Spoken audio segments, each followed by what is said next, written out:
მოგესალმებით პატივცემულო მსმენელებო. დღეს მინდა ვისაუბრო თემაზე, რომელსაც დიდი მნიშვნელობა აქვს როგორც ქვეყნის განვითარებისთვის, ასევე ეთნიკური უმცირესობების სრულფასოვანი ინტეგრაციისთვის. საუბარია სახელმწიფო ენის მნიშვნელობაზე ეთნიკური უმცირესობების წარმომადგენლებისთვის. ჩვენ ვცხოვრობ მრავალეროვან საქართველოში.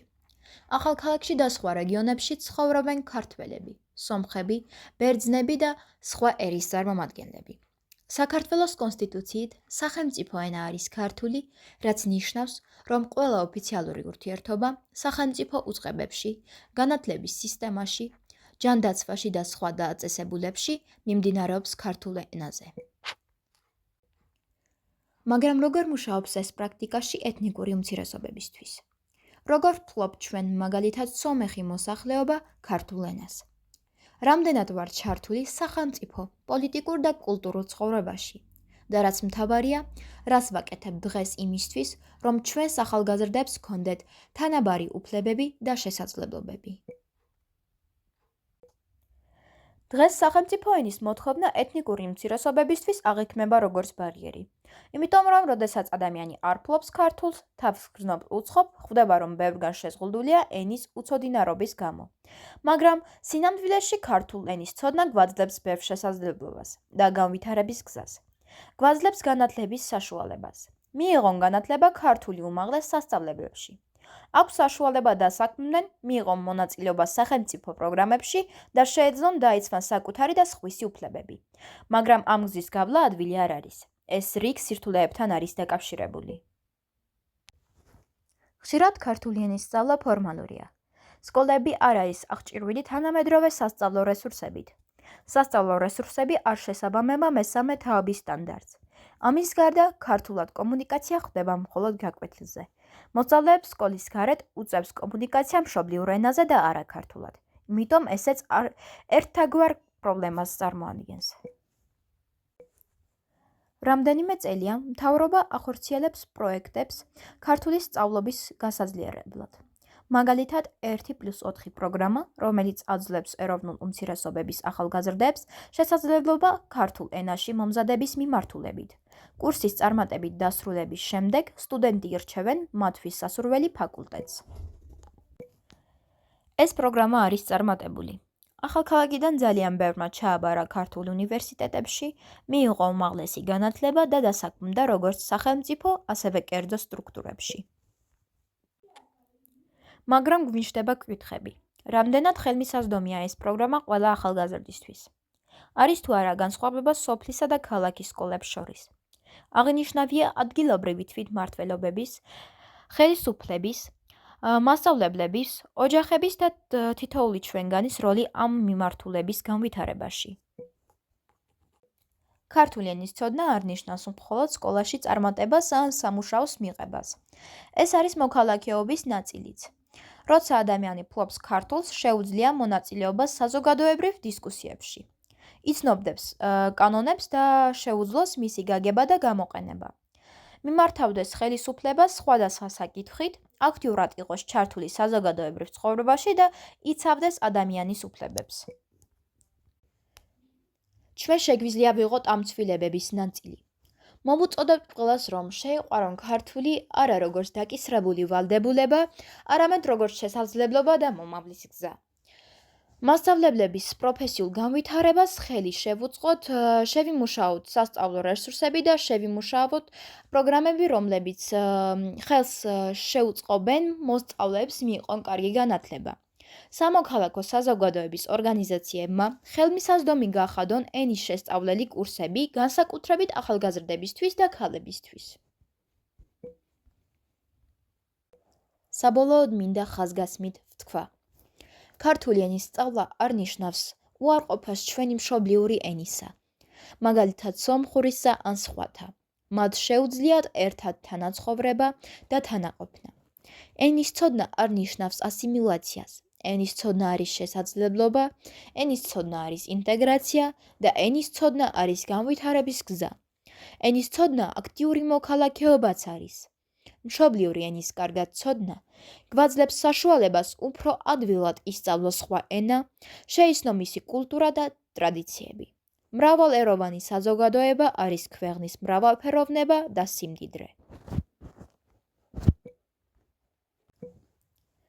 ვფიქრობთ, რაც უფრო მეტი ენა იცის ადამიანმა, მით უფრო მდიდარია, რადგან ენის ფლობა არ არის მხოლოდ საუბარი იმ ენაზე, არამედ ეს არის კულტურის, ტრადიციების, ისტორიისა და რელიგიის ცოდნა და შეცნობა.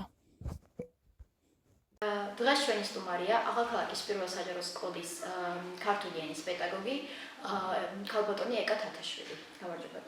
გამარჯობათ. ვფიქრობ, რამდენად მნიშვნელოვანი როლი აქვს სახელმწიფო ენას ეთნიკური უმცირესობებში ინტეგრაციისთვის? რა თქმა უნდა, ინტეგრაციის პროცესი თავისთავად მოიცავს ურთიერთობას და კომუნიკაციას და ენის გარეშე და ჩვენ შემთხვევაში სახელმწიფო ენის, ანუ ქართულის გარეშე ინტეგრაცია უბრალოდ წარმოუდგენელია. ისევე როგორც სოხურენოვანი მოსახლეობისთვის, ასევე აზერბაიჯანული ენოვანი მოსახლეობისთვის. როგორია დღეს ქართული ენასთან ერთიერთობა ახალქალაქში, სკოლებში, ოჯახებში და საზოგადოებრივ სივრცეებში? ჩვენს რეგიონში დღესდღეობით ქართული ენის შესწავლის რამდენიმე წყარო არსებობს. ეს გახლავთ, როგორც თქვენ აღნიშნეთ, სკოლები და ისეთი საზოგადოებრივი სივრცეები, თქვათ, როგორებიც არის, თქვათ, სურაბჯანიას სახელობის სახელმწიფო ადმინისტრირების სკოლა, სხვადასხვა პროგრამები, რომლებიც ითვალისწინებენ სახელმწიფო ენის პოპულარიზაციას და რაც შეეხება ოჯახებში რამდენადაც ვიცი, საუბრობენ ისინი მშობლიურ ენაზე, ამიტომ ქართულად მეტყველების და სწავლის ფუფუნება მხოლოდ სკოლებში აქვს და აი ამ საზოგადოების სივრცეებში, რომლებიც მათ უფასოდ სთავაზობენ ქართული ენის შესწავლის კურსებს. და რა სირთულეებს აწვდებიან ეთნიკური უმცირესობების მოსწავლეები ქართულენოვანი განათლების მიღებას? რა თქმა უნდა, სირთულეები სწავლების პროცესს ყოველთვის ახლავს და მით უმეტეს არაქართველი სტუდენტებისთვის, ვინაიდან ერთ წელიწადში სახელმწიფო ენის დაუფლება იმ დონეზე, რომ მე გააგრძელონ უმაღლესი განათლების მიღება, რა თქმა უნდა, რთულია. ამიტომ ვფიქრობ, კარგი იქნება, თუ უფრო მეტი ყურადღება დაეთმობა სახელმწიფო ენის პოპულარიზაციას, ანუ გამდიდრება რესურსებით, ყველანაირი საშუალებებით, ძალიან ეფექტური იქნებოდა გაცვლითი პროგრამები, როდესაც მოსწავლეებს შეეძლებოდა თქვენ სხვა რეგიონის სკოლებში წასვლა და იქ ადაპტაცია და უფრო მარტივად ათვისება ენის, რაც უფრო გაუადვილებს შემდეგ უმაღლეს სასწავლებლებში სწავლის გაგრძელებას. არის თუ არა საკმარისი რესურსები სკოლებში ამისთვის, რომ ქართული ენა ეფექტურად ისწავლებოდეს? ვერ გეტყვით, რომ მდიდარი რესურსები გვაქვს. ჩვენი რესურსები, რა თქმა უნდა, შემოიფარგლება მხოლოდ მატერიალური რესურსებით, მაგრამ მე როგორც პედაგოგი, ჩემი დიდი სურვილია, რომ სკოლები აღჭურვილი იყოს ტექნიკურად, ყველა ოთახში იყოს კომპიუტერი, თავისი პროექტორით, რომ მასწავლებელს შეეძლოს უფრო ეფექტურად სწავლება, გამდიდრება ვიზუალური მასალებით და რადგან ჩვენ ციფრულ სამყაროში ვცხოვრობთ, მე ვფიქრობ, ციფრული ტექნოლოგიების დანერგვა სკოლაში და აი ამ კუთხით რესურსების გამრავალფეროვნება ურიგო არ იქნებოდა. დიდი მადლობა. მადლობა თქვენს. დღეს ჩვენი გადაცემის სტუმარია ახალქალაქის ნომერ 1 საჯარო სკოლის ქართული ენის და ლიტერატურის მასწავლებელი ქალბატონი დალია ალგომენაძე. მოგესალმებით ქალბატონი დალია. ჩვენ გაინტერესებს თქვენი მოსაზრება სახელმწიფო ენის სწავლაზე და მასთან დაკავშირებულ საკითხებზე. ძალიან კარგი. ჩემთვის ძალიან სასიამოვნოა თქვენს რადიოში მონაწილეობის მიღება, რადგან ეს არის ძალიან მნიშვნელოვანი, რომ ჩვენ ახალქალაქის რეგიონში გქონდეს ასეთი საშუალება, რომ გავაზიაროთ ჩვენი მოსაზრება, ჩვენს მოსახლეობას, ვისაუბროთ წინსვლელზე, წარმატებებზე, ცვლილებებზე, რომელიც რეალურად არსებობს და მათი აღნიშვნა ძალიან მნიშვნელოვანია. მოგეხსენებათ, მე მთელი ჩემი ცხოვრება და მთელი ჩემი მოღვაწეობა განათლების სფეროში ვარ და ჩემთვის ძალიან მნიშვნელოვანია იმ დინამიკის დაფიქსირება, რომელიც წლების განმავლობაში ხდებოდა ჩვენს რეგიონში.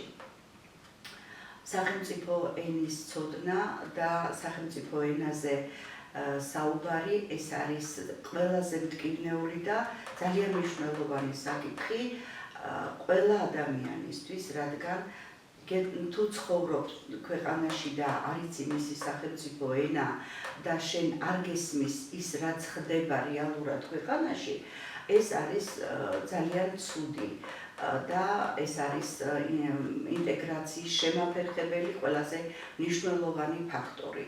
და დღეს მე ძალიან შედეგიანად შემიძლია ვისაუბრო, რამდენად შეიცვალა სიტუაცია, რამდენი ახალგაზრდა საუბრობს უკვე კარგად, გამართულად ქართულ ენაზე და აი თქვენ ამის მშვენიერი მაგალითი ხართ და ძალიან მიხარია, რომ დღეს ჩემი მოსწავლეები, არა მარტო ჩვენი სკოლის მოსწავლეები, ასევე მთელს რეგიონში ძალიან ბევრი ახალგაზრდა საუბრობს ლამაზი ქართული ენით და ეს მათთვის არის წინსვლის და წარმატების ერთ-ერთი მნიშვნელოვანი საძინდარი.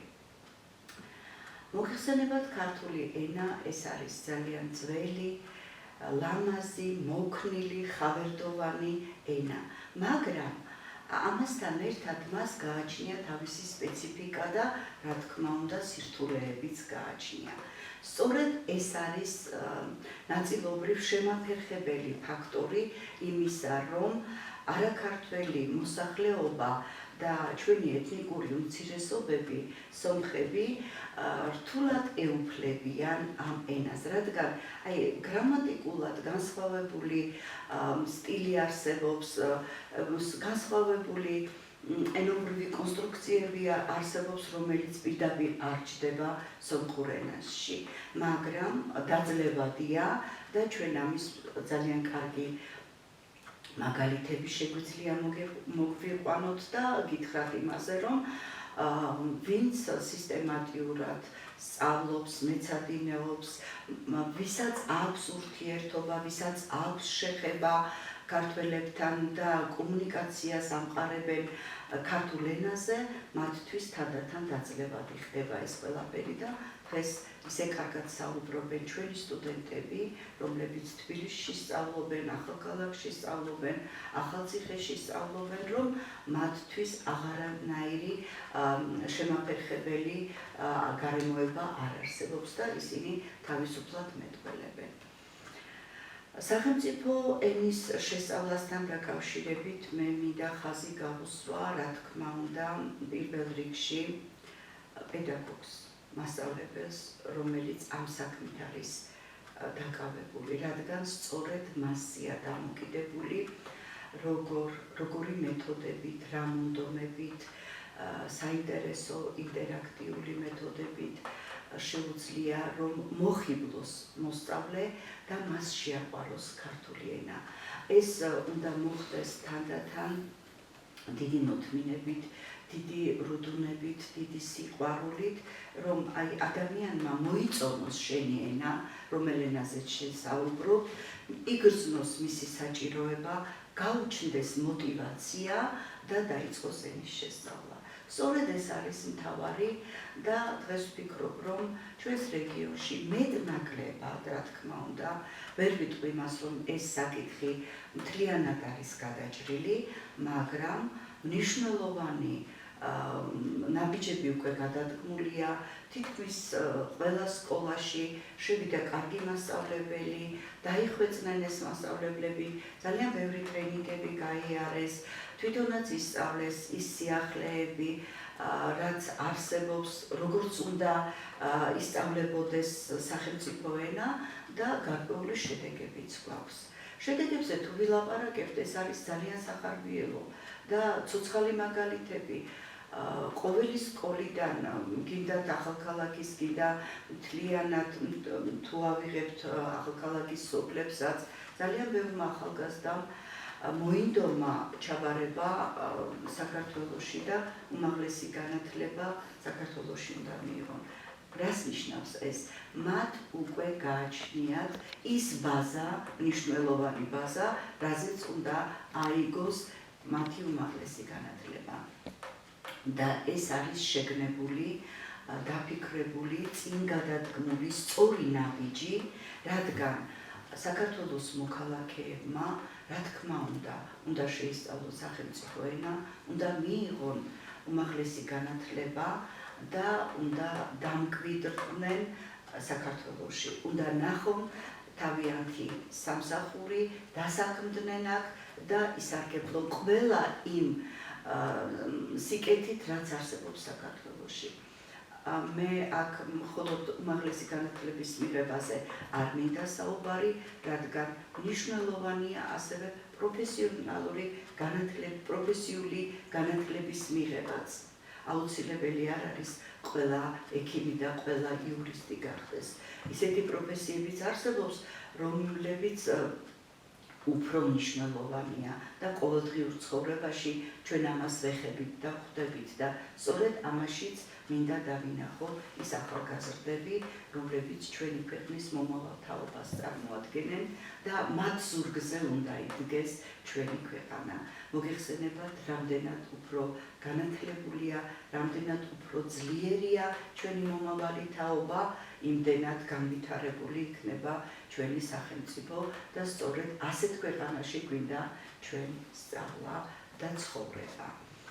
გარდა იმისა, რომ სკოლებში გვაქვს ჩვენ მატერიალური რესურსები და ეს რესურსები სწავლა-განათლების საქმეში დიდ როლს თამაშობს, გარდა ამისა ახალქალაქშიც და მთლიანად საქართველოშიც არის სახელმწიფო პროგრამები და ზურაბ ჟვანიას სახელობის სახელმწიფო სკოლა, რომელიც ამ საქმეს დიდი ყურადღებით და დიდი მონდომებით ეკიდება და დღეს ზურაბ ჟვანიას სკოლაში 16 წლის ასაკიდან ახალგაზრდებს და უსასრულოდ რომელი ასაკისაც უნდა იყვნენ, აქვთ შესაძლებლობა მოვიდნენ უფასოდ და აბსოლუტურად ყველანაირი კომფორტის შექმნით და ყველაფრის საშუალებით დაესწრონ ქართული ენის შემსწავლელ კურსებს და გაიარონ ის შესაბამისი დონეები და კურსები, რომლებიც მათ ცოდნას შეესაბამება.